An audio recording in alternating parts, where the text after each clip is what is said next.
your ass can stay on the bench, bro.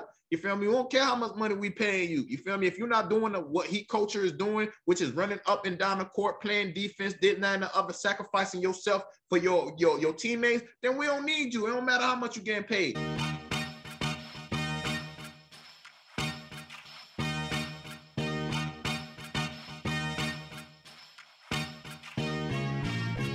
Welcome to the MarcWes Sports Podcast.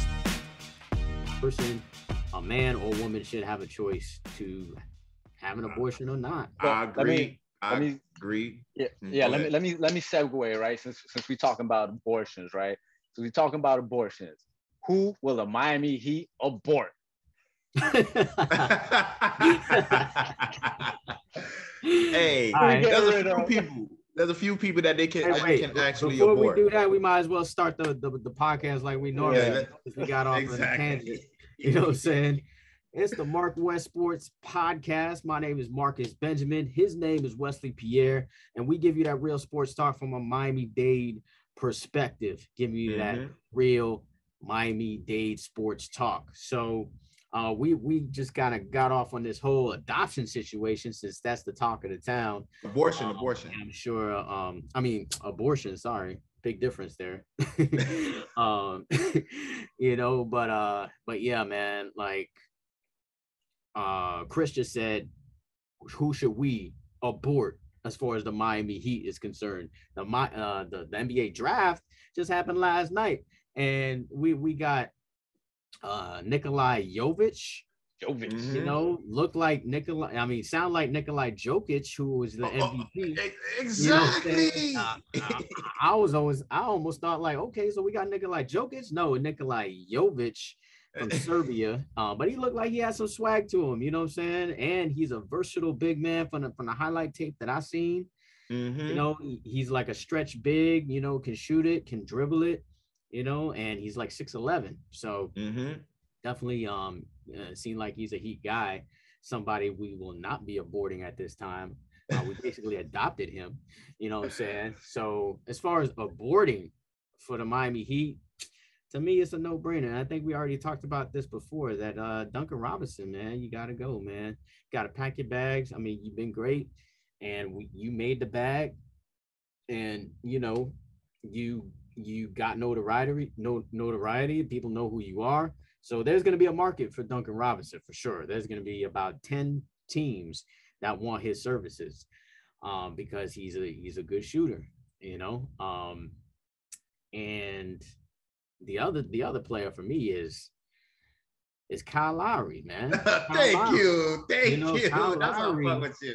Yeah, Kyle Lowry's got to go, man, because I mean, he's old. He didn't produce in the playoffs like how someone paid as much as he's being paid should produce. And there's other point guards out there, I think, that could run the offense and take some of the pressure off of Jimmy. If we can keep Tyler Hero, that would be great, you know, but I wouldn't be too mad if we packaged him for a Donovan Mitchell deal, or dare I say it, Damian Lillard deal, or dare I say it, Joel Embiid deal. You know, I definitely would package Tyler Hero in something. But if we can keep him and still, you know, kind of still improved, then great. So those are the players I would abort. What about you? I got a few people that we can actually abort on the Miami Heat. First and foremost, got to get rid of Kyle Lowry. Got to get rid of him. I didn't like him. We didn't like him when they made the trade. You know what I'm saying? Paying him like $30-something million to come out of shape. You know what I'm saying? Everybody know the Heat culture. Like, come on, man. You over here, your hamstring that wind up making you lose a lot of time in regular season, and also a detriment to us in the playoffs when we really needed you. You overweight. The Heat culture, everybody had to be 6% body fat, 6 or 8% body fat. You look like you about 15% body fat.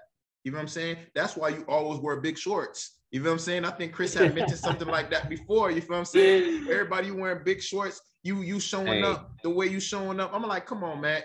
I mean, you're the godfather of Jimmy Butler, or Jimmy Butler's the godfather of your child, or vice versa. One or the other, because I'm not sure. Oh, really? I didn't even know that. You feel me? So yeah. That's why they got a certain relationship. And you don't see how this boy, you feel me, is waking up early. You ain't see how when he first got over here, he the first one in the gym. He's basically setting his authority. People like Bam, Tyler Hero, everybody else like, yo, like this dude already got 2 hours in. Sound like something like Kobe Bryant was doing. You feel what I'm saying? Y'all think y'all about to have that first sweat. He already have a sweat. He already watching tape, and he's about to go ahead and have another workout with the people that showed up on time. You feel what I'm saying? So again, when it comes to Kyle Lowry, just the plain fact that you showed up out of shape, you know what I'm saying, in the Miami Heat, if you went through the whole season still out of shape, came to playoffs out of shape. It's like you had no trust in our team where you're like, damn, I'm just collecting checks. You feel me? Something that they be doing to the Miami Dolphins and other organizations from Miami. Come over here, get paid. You don't got that state tax and you collect majority of that bread. I didn't like that about you. You know what I'm saying? And Duncan Robinson, another person. You're not, and back to Kyle Lowry before I go to Duncan Robinson. I don't believe in this flopping shit that you've been doing. You feel me? Like, we're not known for flopping. We're known for playing real defense. Flopping is people like Boston. Flopping is Kemba Walker. Foul in the playoffs when a few years back when we caught y'all in the playoff. I do not like certain things about you. Personality, you may be cool, this, that, and the other. You may be a team leader, this, that, and the other, but it don't matter. You could get a lot of team leaders to come on the team. But again, Duncan Robinson, our culture is defense. I said that long time ago. I don't know if you got 2 left legs and you can't move them feet fast enough to be in front of the defender. Or you know how they had the movie White Man Can't Jump, White Man Can't Move His Feet. You feel me? In regards to you, because they're always attacking you. And if you don't have no other game than 3-point shooting, I know you added the taking it to the rim. I seen mid-range, you know what I'm saying? But again, a 3-point shooter should be able to shoot mid-range, 15-footers, whatever, because like you shooting threes and you wet. You know what I'm saying? If anything, you're going to be have a higher percentage in your mid-range shots and certain things like that. But you're weak, one, defensively you're weak. Offensively, you only have you only have the 3-point shot. And when it don't land, guess what happens? We lose games. Guess what happens? You play 30 seconds and you out. You know what I'm saying? Because we don't got time for no bullshit in Miami. Spoelstra didn't have no time for on Whiteside getting paid all this money. Your ass can stay on the bench, bro.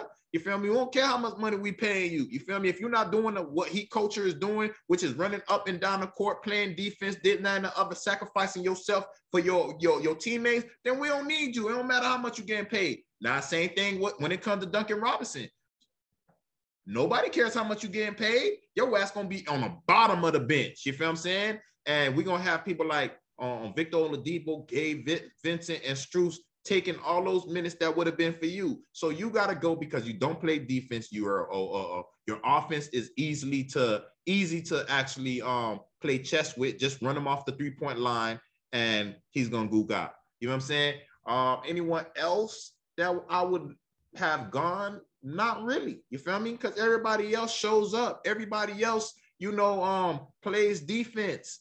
Even gave Vincent small ass. You feel me? Small as hell. You feel me? Seeing them all in the playoffs, getting steals, leaving everything on the court. Like Duncan Robinson, you leaving everything in practice. Because when it comes to game time, it's not game time. You feel what I'm saying? So ultimately, again, piggybacking off what Marcus, you saying, if it's a trade package where you could get Embiid, which I doubt now because we wind up getting the mini Joker now, because again, matter of fact, when we wind up because I was watching the draft, but then I went to sleep.